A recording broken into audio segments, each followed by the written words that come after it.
Selamat bertemu kembali dengan saya dari podcast studio di kaki Gunung Lawu, Tawangmangu, Jawa Tengah.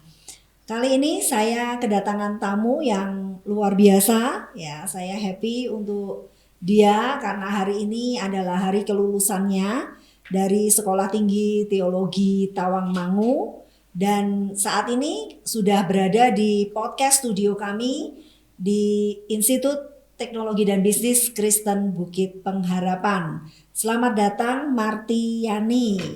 Wah, saat ini sudah jadi Martiani STH.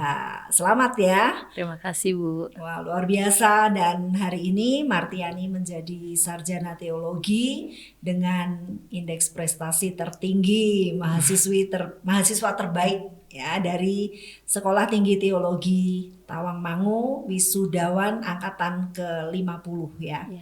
Wow, luar biasa sekali. Sekali lagi congratulations untuk Martiani ya. Nah, Martiani sudah kuliah di Tawangmangu ini selama 4 tahun ya. Ya. Dan mengambil program studi teologi. Nah, latar belakang dari Martiani sendiri dari keluarga yang bukan Kristen ya, tidak mengenal Tuhan. Nah, bagaimana nih ceritanya? Sharing ke kami, kenapa kok bisa dari latar belakang keluarga yang bukan Kristen, tidak mengenal Tuhan Yesus, tiba-tiba memutuskan kuliah program studi teologi dan menjadi pelayan Tuhan. Pertama-tama waktu saya masih kecil memang saya pernah sekolah minggu. Itu kakak sepupu saya, dia sampai rela menjemput saya jam 5 pagi, bahkan kadang nginap di rumahnya. Padahal keluarganya juga belum percaya Tuhan dan mama saya masih larang. Nah, tapi saya tidak berkelanjutan ke gereja sampai saya SMP. Sebenarnya hanya karena mau nilai, Bu. Jadi saya dulu di sekolah diberikan persyaratan harus mengisi catatan ibadah setiap hari Minggu dengan tanda tangan pengkhotbah dan isi khotbahnya agar nilai agama Kristen kami bagus. Nah, saya orangnya ya untuk nilai saya rela. Saya melakukan itu. Saya bilang ke bapak saya mau ke gereja untuk dapat nilai. Akhirnya disetujui selama 2 tahun. Tapi waktu itu saya belum sungguh-sungguh bertobat, hanya ya sekedar tahu Tuhan aja. Waktu saya diajak Natal pertama kali 2012 di sebuah gereja yang Pentakosta, alirannya sedikit berbeda dengan sebelumnya. Nah, titik baliknya sebenarnya ada saat itu saya sedang sakit hati. Namanya juga anak ABG, Bu, lagi sakit hatinya. Lalu patah hati. Iya banget waktu itu, sampai galau, sampai ya kadar anak muda ya galau-galau yang lebay lah gitu. Saya sampai cari solusi bagaimana biar saya bisa move on. Dan mungkin cinta pertama ya, jadi agak sakit. Nah, akhirnya saya ikut Natal, kemudian saya merasa ada damai di hati saya. Kemudian diajak lagi, pas itu tetangga toko saya, jadi dia sering ngajakin. Ya udah saya ikut. Nah, beberapa kali ibadah setiap hari Minggunya saya merasakan ada yang berbeda. Waktu itu saya belum bertobat sungguh-sungguh juga, masih sekedar penasaran dengan Tuhan. Kakak saya sudah Kristen waktu itu, Kristen karena menikah. Akhirnya kami beribadah bersama selama beberapa bulan dan saya merasakan memang hidup saya mulai berubah. Titik baliknya ada di saat saya sadar, saya sedang membersihkan kamar, ceritanya hari libur. Terus saya merasa, wow, saya dulu suka marah-marah. Saya dulu emosional banget, apa-apa yang saya mau harus saya dapat. Tapi saya merasakan flashback beberapa minggu yang lalu, saya pengen sesuatu tapi kok saya nggak pengen lagi. Saya nggak marah-marah lagi. Kenapa? Jadi saya merenungkan sendiri sebenarnya. Nah, mungkin saya berubah karena saya ke gereja. Itu hanya baru pemikiran saya awalnya. Akhirnya saya terus ikut ke gereja. Bahkan saya waktu itu sudah diajak untuk pelayanan, hanya sebatas antar kolekte. Saya ya iya aja karena kita anak remaja, kalau dilibatkan ya senang ya, pengakuan diri waktu itu. Nah, akhirnya saya merasakan di situ saya benar-benar bertumbuh sekitar 1 tahun. Firman Tuhan sih khususnya yang mengubahkan hidup saya benar-benar, karena saya merasa firman Tuhan yang disampaikan di situ memang keras, tapi benar-benar ngena di hati saya dan saya merasa saya perlu berubah. Nah, mungkin di situ titik balik yang saya berubah lumayan drastis dan saya sadar ini karena Tuhan. Nah, tapi itu belum menjadi alasan saya untuk sekolah teologi sebenarnya. Waktu itu saya hanya ya cinta mula-mula, begitu semangat saya ikut semua ibadah pelan-pelan ya, walaupun dilarang keluarga, walaupun saya ya banyak tantangan, pernah dikunciin, nggak dibukain pintu, ya begitu tantangan kalau keluarga belum percaya Tuhan. Tapi saya melewati semua itu sambil berdoa ya pastinya. Kalau saya mau ke gereja, keluar dari pintu kamar mandi pasti saya berdoa, Tuhan loloskan saya dari papa mama saya dan saudara saya. Dan akhirnya pas saya keluar, saya cuma bilang, saya mau pergi dulu ya Pak, pasti dapat izin. Nah, saya merasakan di situ, Tuhan saya tuh memang hidup ya, keren. Nah, saya nggak jemu-jemu untuk ke gereja, walaupun seringkali dibilang, makan aja di gereja, minta makan sama pendetamu. Tapi bagi saya ya, itu tantangan banyak orang, bukan hanya saya, jadi saya nggak putus asa. Akhirnya pas saya lulus SMK, tinggal setengah tahun waktu itu, baru mau ujian, saya berpikir ingin masuk jurusan perhotelan sebenarnya. Saya menghindari matematika. Jadi saya berpikir kalau perhotelan mungkin aman ya dari matematika. Pengen kuliah tapi bingung jurusan ceritanya. Akhirnya dibilang sama Bapak Gembala, saya terlambat daftar. Waktu itu teman-teman saya sudah daftar. Saya malah sibuk urusin rumah untuk Imlek. Saya terlambat gelombang 1. Jadi saya nggak sempat dapat, sama teman-teman saya ada beberapa. Bapak Gembala saya mendadak habis ibadah ngomong begini sama saya. Sepertinya kamu cocok untuk jadi pelayan Tuhan. Saya shock awalnya. Saya tahu ini berarti panggilannya untuk jadi pendeta.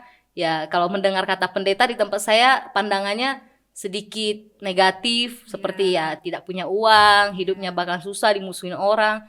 Dan hidupnya sama orang Kristen aja. Itu pandangan sebelumnya. Dan waktu saya ditawarin begitu, saya tidak berani menjawab. Dan Bapak Gembala saya ngerti. Akhirnya dia bilang, coba kamu berdoa dulu. Nah, beberapa bulan, sekitar nggak sampai 2 bulan, sebulan lebih saja, saya tiap hari berdoa. Lalu saya cari solusi, kalau saya mau sekolah itu, sekolah teologi, gimana caranya? Sedangkan keluarga saya tahu pasti tidak akan mendukung. Nah, puji Tuhan dikasih hikmat. Saya waktu itu sudah merasa damai, saya mau coba. Belum yakin, tapi saya mau coba, karena saya merasa damai dengan perkataan itu dan saya sudah berdoa. Kakak saya waktu itu, saya dapat hikmat sih sebenarnya waktu itu, saya tidak sadar tapi saya lakukan. Jadi kakak saya waktu itu ingin menawarkan saya ke luar negeri. Kalau saya ke luar negeri, keluarga saya dukung semua. Mau ke Inggris, waktu itu ada keluarga di sana juga. Nah, tapi tidak jadi gara-gara saya ditawari sekolah teologi. Terus kakak saya mendukung untuk keuangan saya sekolah. Dia setuju kalau saya pengen sekolah karena di keluarga saya tidak ada yang sarjana, baru saya.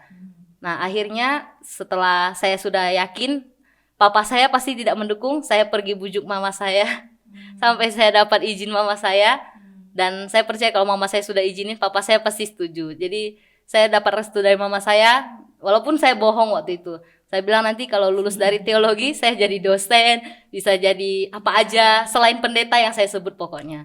Nah, akhirnya saya Tapi sudah mantap. sebenarnya memang bisa juga sih. Iya, tapi saya tidak berani menyebut pendeta. Kata pendeta. Iya, itu karena yang Itu hikmat juga menurut Iya. saya. Iya. Kebetulan, tapi memang karena Tuhan sih sebenarnya. Jadi bagi saya masuk sini itu mujizat banget. Karena saya tidak menyangka saya bisa lolos. Masalah mulai timbul ketika saya semester 2. Saya pulang liburan pas Desember. Ternyata mereka mengira STT itu sekolah tinggi teknologi. Karena basic saya TKJ, mereka berpikir saya melanjutkan ke bidang komputer. Jadi mereka tidak curiga. Tetapi semester 2 saya pulang, abang saya tahu, ternyata kamu sekolah pendeta. Saya dibully, istilahnya dinasihati untuk tidak lagi melanjutkan. Tapi saya tetap yakin waktu itu. Jadi saya tetap pulang ke sini. Mungkin karena keteguhan hati saya, papa saya tetap mendukung. Walaupun sebenarnya jurusannya dia tidak terlalu setuju. Akhirnya ya saya menjalani semuanya, ya prosesnya cukup berat, tapi saya bisa melalui itu karena Tuhan sih, Bu. Ya. Dan Tuhan lihat ya ketekatan hati seseorang ketika seseorang sudah punya tekad untuk mengikuti panggilannya, dan dia pasti buka jalan. Ya. Amazing ya. Jadi sebenarnya dimulai dari perubahan hidup, perubahan tingkah laku, sehari-hari aja dia bisa menguasai diri, kemudian mulai bertumbuh di dalam firman, dan akhirnya justru cinta, dan akhirnya malah memutuskan untuk sekolah teologi ya. Nah, sebenarnya memang tidak mudah ya. Saya juga sama, ada kesamaan dari latar belakang keluarga yang tidak kenal Tuhan Yesus ya, dan tentunya bagi Martiani sendiri pasti tantangannya lebih besar sih. Saya tahu persis bagaimana orang Chinese yang masih totok seperti itu ya. Tapi puji Tuhan, dan memang itu sudah pilihan Tuhan. Jadi ya Tuhan luar biasa ya, buka jalan sampai seperti ini. Nah, setelah itu pergumulannya masih ada yang berat nggak, Martiani, di dalam 4 tahun ini? Ada sih sebenarnya. Banyak tantangan dalam pergaulan pastinya.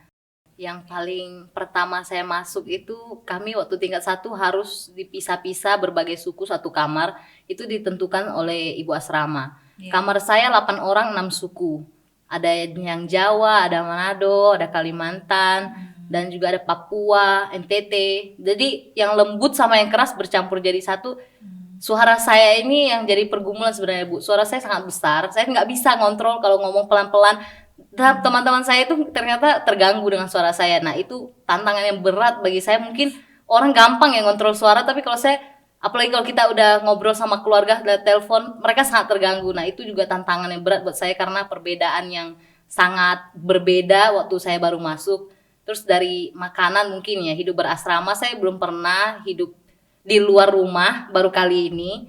Jadi saya waktu itu mengalami tantangan dalam hal adaptasi makanan. Nah, karena kalau di Kalimantan kita masak sayur mungkin cuma bisa 1-2 macam, capcay aja paling banyak 4-5 macam, tapi kalau di sini bisa beragam. Nah, itu yang awalnya saya benar-benar shock, kayak yakin nggak sih kamu sekolah teologi jadi hamba Tuhan?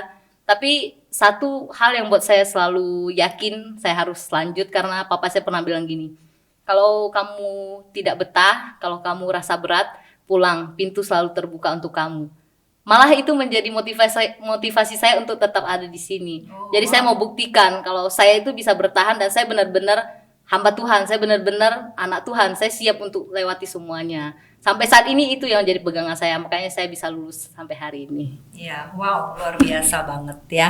Amazing loh, Martiani, sungguh. Saya kagum ya dengan anak muda yang seperti itu, penuh tekad walaupun saya tahu hambatannya banyak ya. Mungkin di rumah sudah nyaman, kemudian makan juga masakan yang enak ya, yang sudah satu selera dengan kita dari kecil, tapi harus menyesuaikan diri, kemudian di zona yang betul-betul tidak nyaman sama sekali dengan segala peraturannya yang betul-betul baru ya. Dan ya saya tahu persis bagaimana adaptasi itu tidak mudah, tapi toh semuanya juga bersama Tuhan. Martiani sudah buktikan bahwa bisa lalui di setiap musim kehidupan. Amazing ya. Nah, yang terakhir nih Martiani, mungkin ada pesan untuk generasi muda atau orang-orang yang punya tantangan tersendiri di dalam perjalanan hidupnya, apa gitu yang Martiani bisa bagikan ke mereka? Bagi saya, kita sebagai anak muda zaman sekarang sangat beruntung ya. Kita bisa menikmati kemudahan dalam segala hal. Jadi kalau kita membuat diri kita sama dengan anak-anak muda zaman dulu, sebenarnya kita ini tidak hidup dengan maksimal.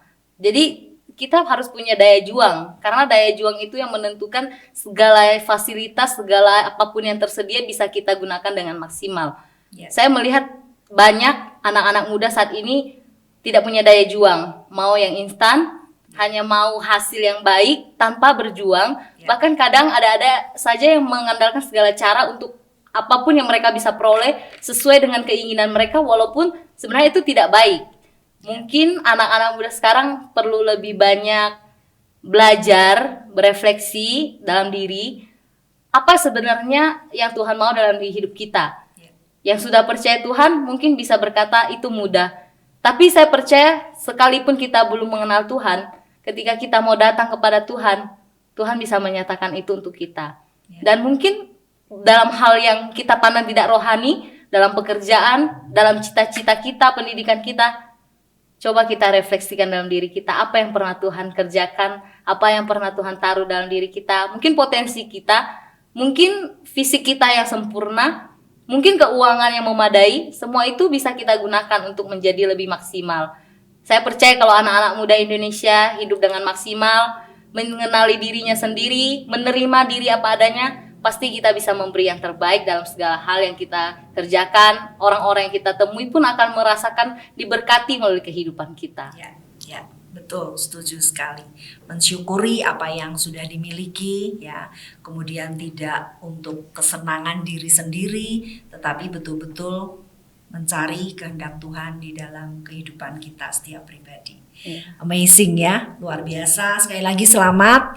Wah, masih pakai baju wisuda ya. Dan teman-teman yang mendengarkan podcast pada hari ini, saya percaya bahwa mendapatkan banyak sekali berkat dari seorang Martiani yang luar biasa. Tekadnya, perjuangannya, dan semangatnya untuk selalu menjadi yang terbaik, dan sudah dibuktikan pada hari ini menjadi wisudawan terbaik Sekolah Tinggi Teologi Tawangmangu.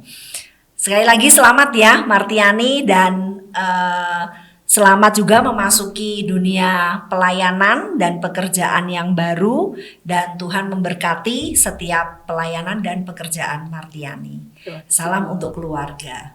Baik, hari ini kita sudah mendapatkan sharing yang luar biasa dari seorang anak muda yang penuh tekad, semangat, selalu lakukan yang terbaik dan mencari kehendak Tuhan dan berjuang untuk melakukan kehendak Tuhan dengan segenap hati dan pikiran dan tenaga dan upaya yang dia miliki. Terima kasih sudah mendengarkan podcast kami, podcast Son and Daughter of Destiny, kiranya menjadi berkat bagi kita semua. Salam, Tuhan memberkati.